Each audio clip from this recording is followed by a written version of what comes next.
I am an officer in this army. I did not choose that. This war chose that for me. I chose to be a poet. In my duty as an officer, yes, maybe I must preach or even teach, had I the tools to tell them how to do their duty and win their piece of battle. I have been asked by the king, whose commission I hold, to keep my men in order and to follow the orders of my superior officers.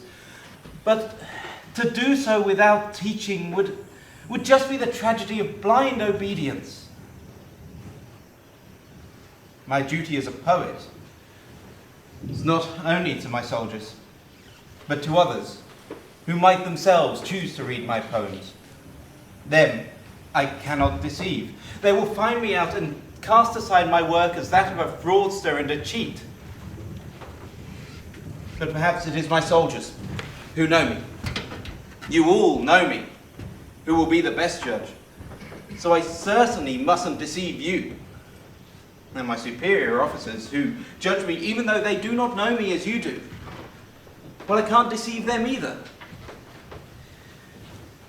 I wish only to tell all what I see and how I see it. All must know not only what has happened here, but how to view it. They are blind, and their eyes must be opened. There is an experience here which no human being has undergone before, and all must be taught about it, so that when it comes to happen again, someone, somewhere, might stop it in time. Bent double, like old beggars under sacks, knock-kneed, coughing like hags, we cursed through sludge, till on the haunting flares we turned our backs and towards our distant rest began to trudge. Men marched asleep. Many had lost their boots but limped on, bloodshot. All went lame, all blind, drunk with fatigue, deaf even to the hoots of tired, outstripped 5-9s that dropped behind. Gas! Gas! Quick, boys!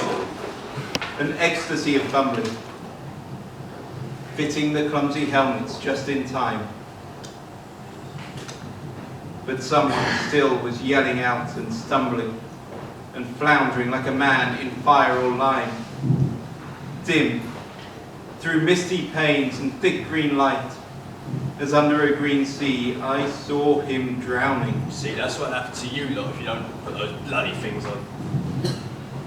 Who was it that copped it, sir? Was it one of them last lot that went over the top before? He's not going to tell us, is he? Gets right home, sings a bloody war hero.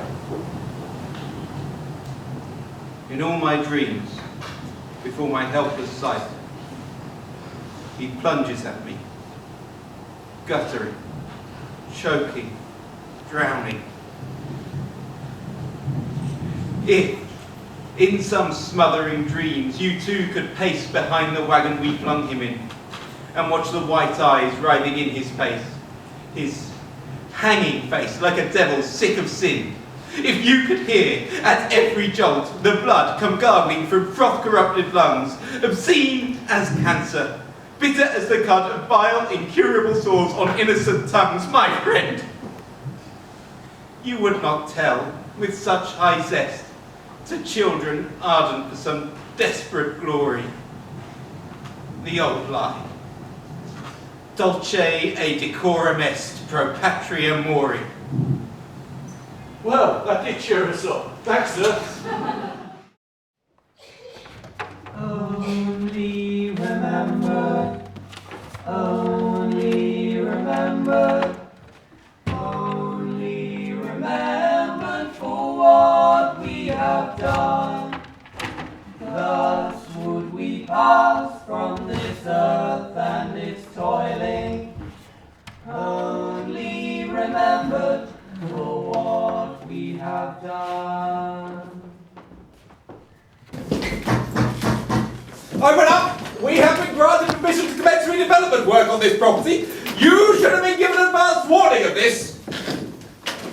Look, if you do not open this door and stand out of our way, then we will be forced to force the door down This is my home. Everything I own is here. Well, you should have thought about that earlier when you still had the time, shouldn't you? Right, well, I shall be back at precisely midday with extra reinforcements. In the meantime, all my men will be waiting patiently outside, chopping up the tans of their large, muscular bodies in the nice warm sun, ready for action. Just like the ancient gladiators before going into the Colosseum. Midday, sharp! Come on. Wait! The sooner when you're smiling at, out of the way!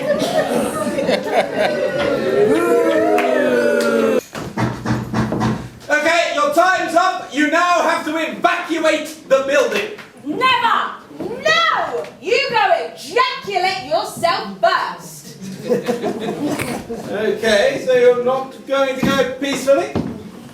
Yeah, so go and take a hike, Mike. We're not going anywhere. How do you know my name? Okay, you leave me with no choice then. Men, force down the door! Wait! Old man! You can't. Have finally seen sense. You can't. I do beg your pardon. You can't. Well, there's no need for that sort of language. No, you can't. Well, not yet anyway. Something has now come to light. And it may be that this is a listed building after all. We're just awaiting the outcome from a local historian who's been researching the heritage of the building. Right! I shall go and investigate this and be back immediately. This isn't over by a long shot.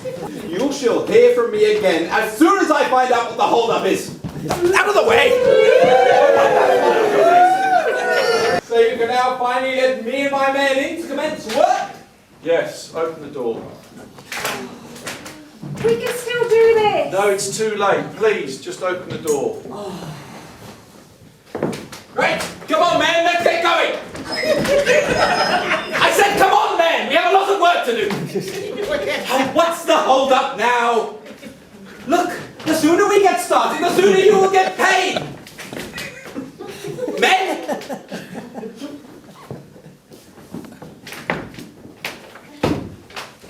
Sorry, boss. We just can't do it to these people. We're a part of this community and we love what they're doing here. What? What? Look, I pay you a good wage for a good day's work. Now come along and forget all about it. Sorry, boss. It's not gonna happen. And this is an outrage!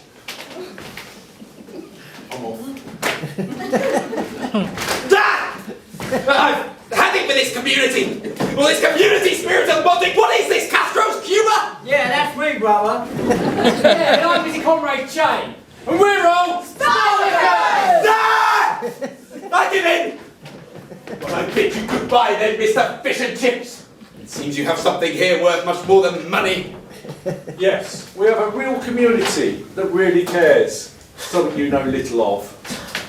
Right, I'm going. There's got to be an easier location than this. Not where the community all stand together, there isn't. Well, so Mr. Chips, on the old shoulder? Don't come again. Get out of the way!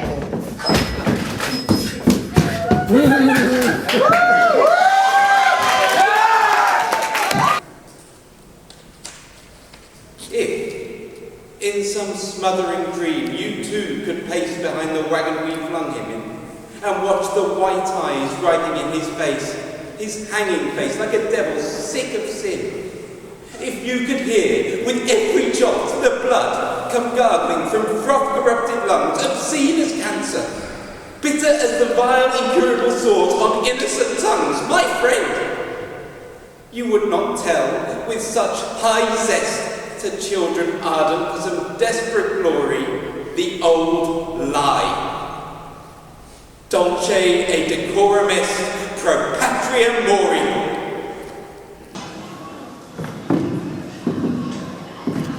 Would you like a whiskey, Peter? Yes. Here you are, Peter. I would have got them, as you know, I would only have killed them. Don't be silly. You know I don't mind. It's just the problem. You may not mind, but I do. Why didn't they just leave me there to die with the rest of them? At least then it will be over. Don't talk like that. You're alive. You're one of the lucky ones. Lucky! You can see my leg, you can see my face. My fiance doesn't know, I can't work, I can't sleep. I'm going out for a drink to please you. It will be all right. The doctor said it will just take time. Time. I have too much time. How are we going to manage? I'm working. Peter, there's no shame in being supported by your sister. You're recovering. You're wounded. You can do this. You will have your job back soon. Can you imagine me in front of a classroom full of boys? I can. Ah, our proud working women of Woolwich.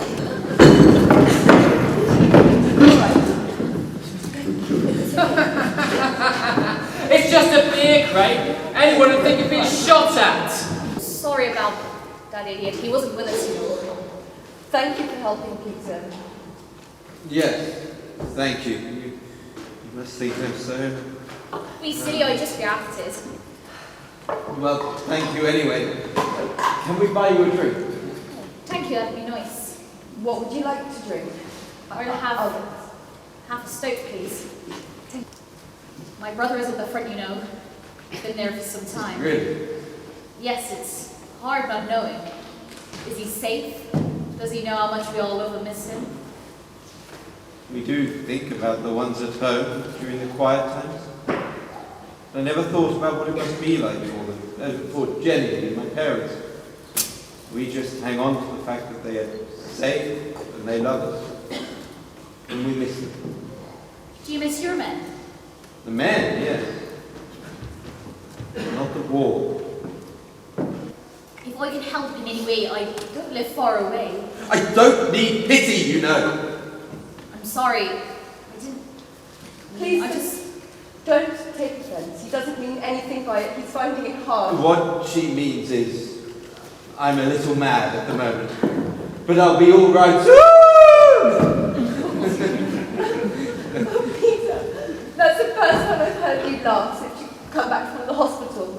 They brought some books with me when I came to England. Some that I found difficult. I thought I'd have more time.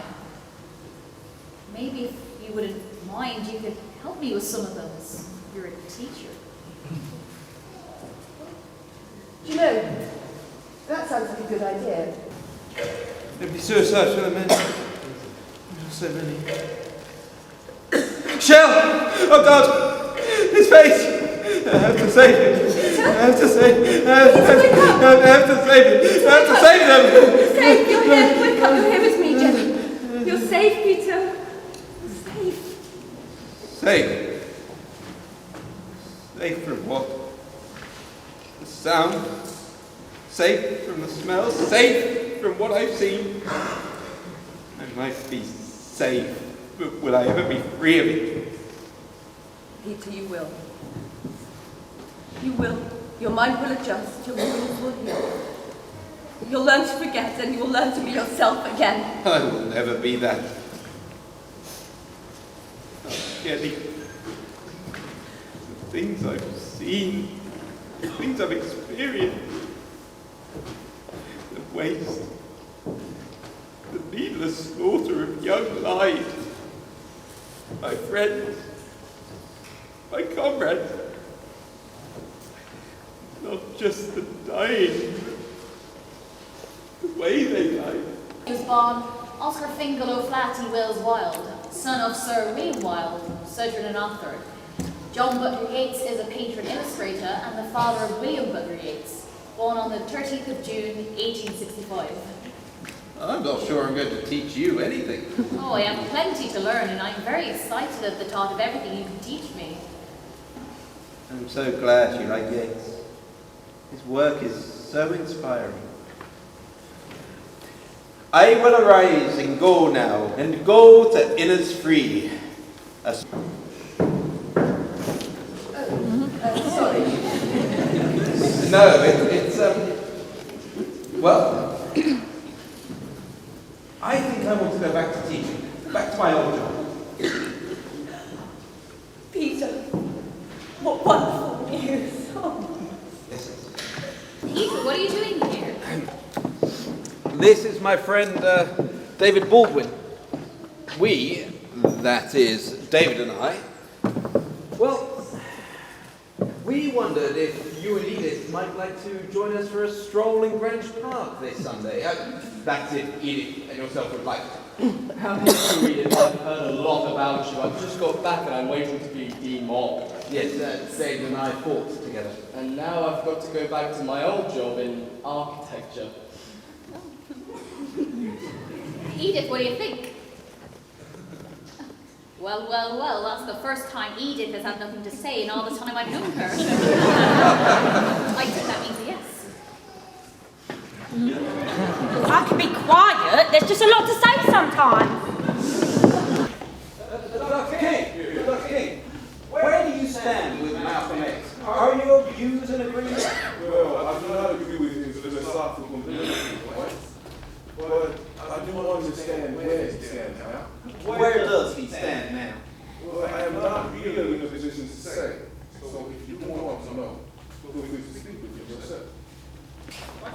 Mr. X?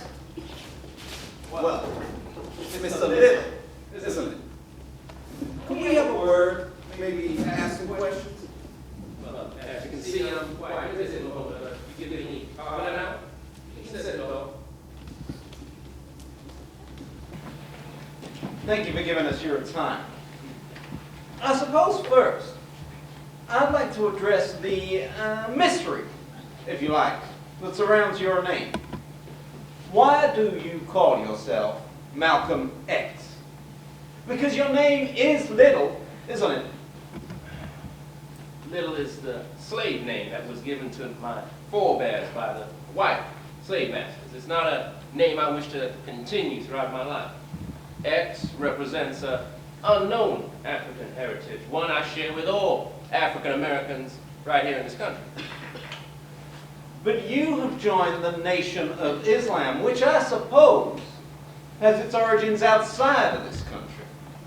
We have many members right here in this country, and thanks to our leader, the Honorable Elijah Muhammad, we have done much to help the African Americans, particularly in Harlem. But what is your relationship with the Civil Rights Movement? And why do you and Dr. King appear to be on different paths? What is your goal for the movement? There are only two paths for the African American in this country. One, integration. The other is a separate, independent path for achieving our aspirations. As a separate nation, an Islamic one. So you advocate violence to achieve that? I am a Muslim, and I ask you, would a Muslim have bombed a church, killing 4 young girls as recently as we have seen in Birmingham, Alabama? No. The violence has always been on the white side, from every example you care to mention, from the lynchings to the bombings to the police brutality.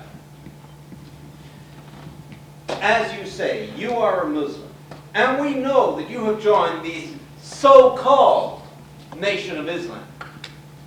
Can you tell me why this Nation of Islam has risen up in the Negro community? The membership hasn't just recently spread up. We've had many Negro members who have been part of the movement for over 30 years. But why? To be part of a community. And I tell you now, many of the Negroes in this country do not feel a part of the community in which they live in.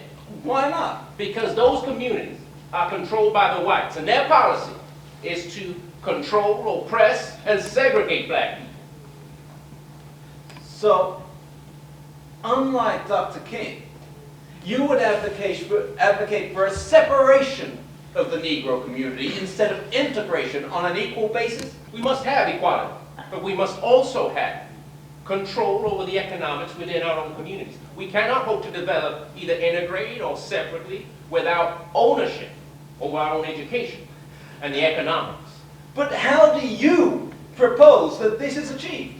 through a political, through an economic, socialist, black nationalistic organization. Is that how you describe yourself? As a black nationalist? Yes, yes it is. Minister, thank you very much for your time.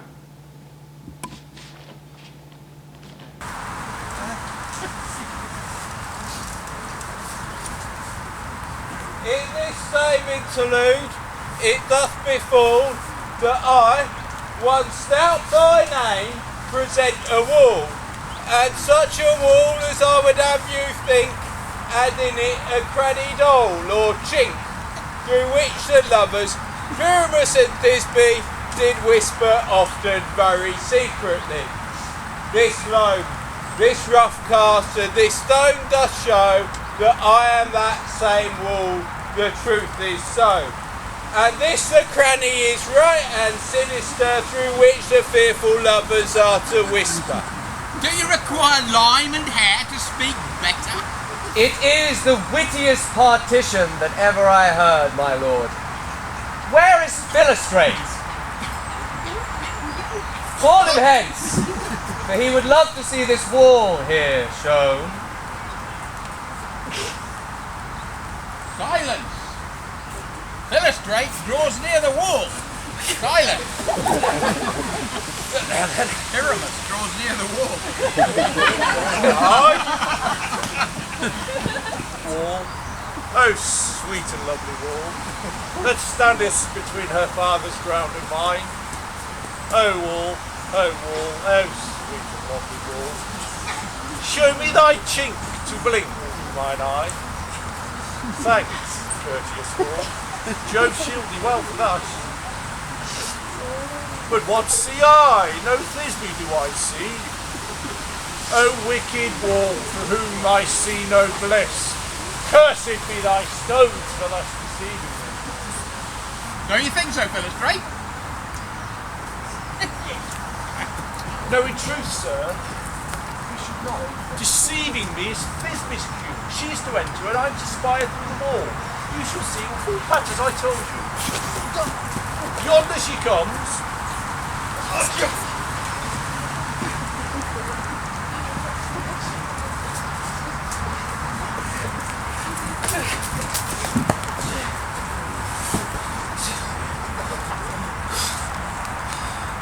Oh, wall, how often hast thou heard my moans for parting my fair Pyramus and me?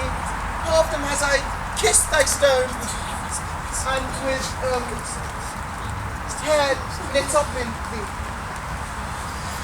I see a voice. Now will I to the chink to spy, and I can hear my Thisbe's face. Thisbe! My love thou art, my love I think. Think what thou wilt.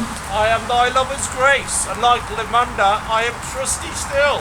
And I like heaven till faithfully kill. Not shufflest. To Procrus was so true. And Shambless the Crocus, I to you. Oh, kiss me through the hole in this vile wall.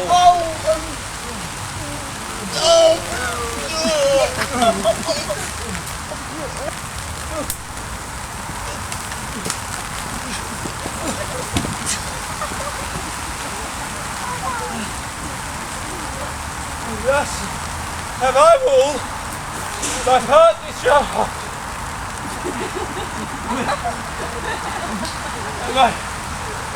My part discharged though, and being done, thus all the way doth go.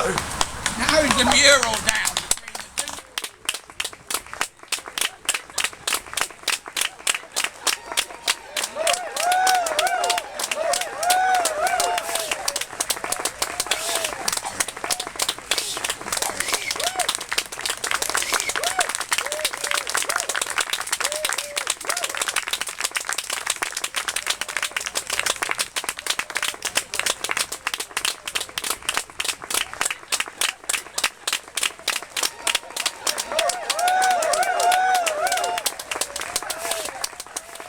Happy birthday, Richard. It's Roz here. Have a really lovely day. Take care then. Bye. Hi Richard, hope you're doing alright. Just want to wish you a happy 40th birthday and hope you have a lovely day. Hi Richard, just to say happy 40th birthday. Shame we can't meet up and have a really good time, but times being what they are. But I was reading all about the boys the other day and it reminded me of your brilliant performance as Wilfred Owen himself. It was amazing reading that book again and remembering those times. And I was there with you, battling the Bosch. Brilliant. Anyway, have a good one. And when we can, we'll all meet up again. All right? Happy 40th again. Take care. Happy birthday, Richard. I hope you have a lovely day, brother. And I hope we act together again soon. Happy birthday. Lots of love. Hi Richard, I want to say happy birthday and I hope that you have a great day. I know there's a lot of stuff that's probably closed, so there's not much to do. I hope that you enjoy your day. I wanted to thank you from the bottom of my heart for everything that you've done for me during the play, how you helped me, especially how I was insecure to kind of sing outside. I knew you kept helping me and encouraging me. I want to say how to also thank you for being so patient with me. Thank you very much and I hope you have a great day. Happy birthday to you. Happy birthday to you. Happy birthday, dear Richard. Happy birthday to you. Happy birthday! Happy birthday, Richard. And thank you for being such an amazing actor, director, and for being also a wonderful person. And I really hope, well, we both hope you have a fantastic 40th birthday today, and hope we can see you soon back treading the boards where you rightfully belong. Happy birthday!